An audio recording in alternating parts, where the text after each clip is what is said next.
La maladie de Lyme est la plus fréquente des maladies vectorielles dans l'hémisphère nord. Comment la reconnaître? Quels sont les traitements habituellement proposés? Pouvez-vous recourir à des compléments alimentaires pour vous aider à y faire face? Je vous explique tout dans cette vidéo. D'ailleurs, si vous voulez tout savoir sur les compléments alimentaires, je vous invite à télécharger notre e-book gratuit, le guide des compléments alimentaires. Le lien est dans la description sous la vidéo. Bonjour à tous! La maladie de Lyme est une infection faisant suite à une morsure de tique porteuse de la bactérie Borrelia burgdorferi. On parle également de borréliose de Lyme. Cette infection n'est pas contagieuse et ne se transmet pas d'homme à homme. Les tiques évoluent essentiellement dans les milieux boisés et humides, ainsi que dans les hautes herbes, les jardins ou les parcs végétalisés. Les forestiers, chasseurs, randonneurs ou cueilleurs de champignons y sont donc particulièrement exposés, notamment entre le début du printemps et la fin de l'automne. D'après une méta-analyse récemment publiée par une revue spécialisée, 14% de la population mondiale aurait déjà contracté la maladie de Lyme. L'Europe centrale serait la plus touchée avec un taux d'infection qui atteindrait les 20%, devant l'Asie de l'Est et l'Europe de l'Ouest. Quels sont les symptômes de la maladie de Lyme?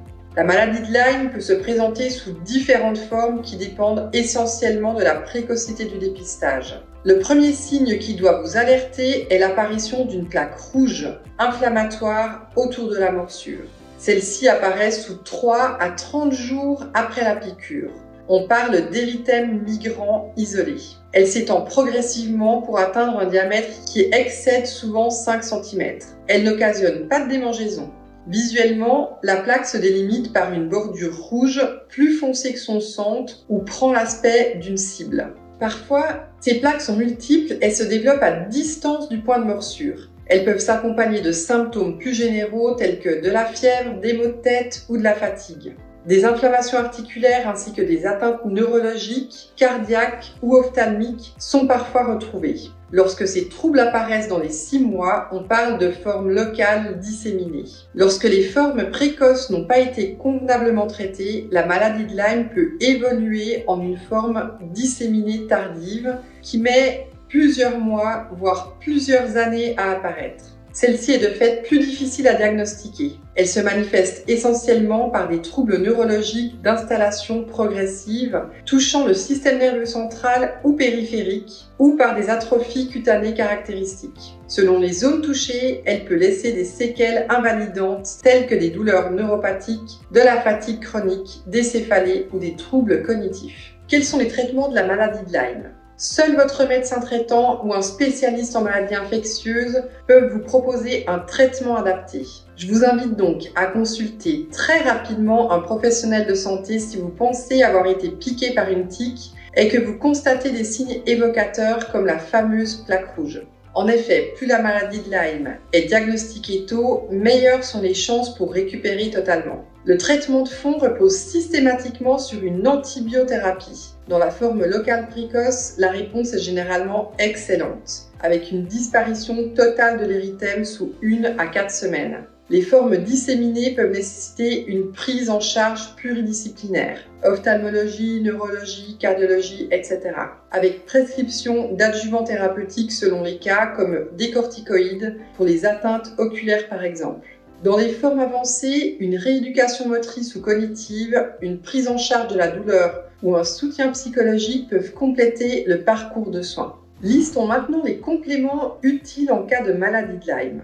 La borréliose de Lyme est une pathologie éprouvante, tout particulièrement lorsqu'elle s'installe durablement. Dans ce contexte, les compléments alimentaires n'ont pas vocation à se substituer au traitement conventionnel. En revanche, ils participent à soutenir et à restaurer un terrain malmené par la maladie et parfois fragilisé de longue date par des agressions extérieures multiples telles qu'une alimentation déséquilibrée, le stress ou la pollution. Les approches holistiques comme la naturopathie admettent aujourd'hui que tous ces facteurs influent sur la chronicité de la maladie. En neutralisant les bactéries pathogènes, les antibiotiques détruisent aussi les bonnes bactéries. Conséquence, la flore intestinale se déséquilibre, ce qui se traduit généralement par des ballonnements ou des troubles du transit. Parfois, on assiste également à la prolifération anarchique de certaines levures, comme Candida albicans, qui compliquent encore la prise en charge thérapeutique. Il est donc vivement recommandé d'enrichir son alimentation en probiotiques. Ces micro-organismes vivants viennent repeupler le microbiote avec des souches bénéfiques pour concurrencer les bactéries délétères et rétablir le bon ratio. Dans votre assiette, faites la part belle aux aliments lactofermentés comme le kombucha, le kéfir, la choucroute ou le yaourt. En renfort, pensez également aux compléments microbiotiques, plus spécifiquement à ceux renfermant les lactobacilles ou des bifidobactéries. La maladie de Lyme fait également le lit d'une inflammation chronique qui peut toucher, comme nous l'avons vu, différentes régions du corps comme le cerveau ou les articulations. Du côté des acides gras, réservez une place de choix aux oméga 3, surtout les précieux EPA et DHA que l'on retrouve quasi exclusivement dans les produits de la mer. Pour rappel, nous sommes incapables de les synthétiser. Grâce à sa richesse en curcumine, le curcuma dispose de propriétés anti-inflammatoires et antioxydantes remarquables. En soutenant également la fonction hépatique, il limite la surcharge toxique provoquée par la circulation des déchets bactériens et médicamenteux. La N-acétylcystéine, ou NAC, facilite aussi le travail d'épuration du corps. Ce dérivé de l'acide aminé L-cystéine agit comme précurseur du glutathion, l'une des substances défensives les plus actives de nos cellules. Non présent à l'état naturel dans les aliments, il se trouve uniquement sous forme synthétique. La maladie de Lyme induit un état de stress physique et émotionnel qui pousse l'organisme à puiser dans ses réserves en vitamines et minéraux. Deux de ces substances sont à surveiller tout particulièrement. La première, c'est la vitamine D.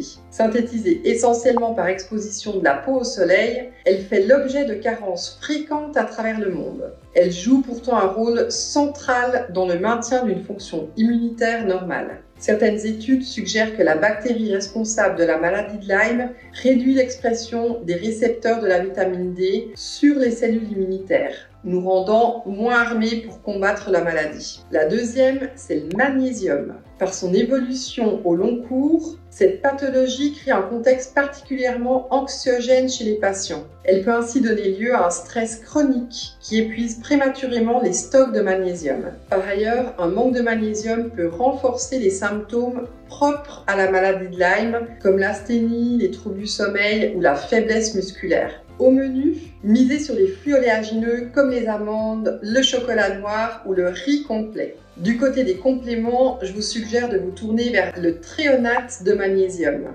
si vous rencontrez des difficultés à vous concentrer, car c'est la seule forme capable de franchir la barrière hémato-encéphalique pour atteindre le cerveau. Pour le fonctionnement optimal des muscles ou pour la réduction de la fatigue, je vous conseille le malate de magnésium qui exerce une action plus systémique. En dernier lieu, je vous invite à miser sur les sulforaphanes. Ces composés phytochimiques sont naturellement sécrétés par notre corps lorsque nous consommons des crucifères comme le brocoli ou le chou frisé.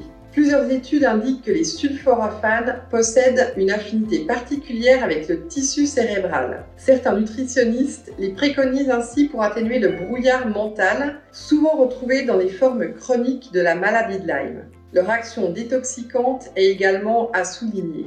Merci d'avoir regardé la vidéo. Si vous avez apprécié, n'oubliez pas de laisser un like ou un commentaire et de vous abonner à la chaîne. À tout bientôt!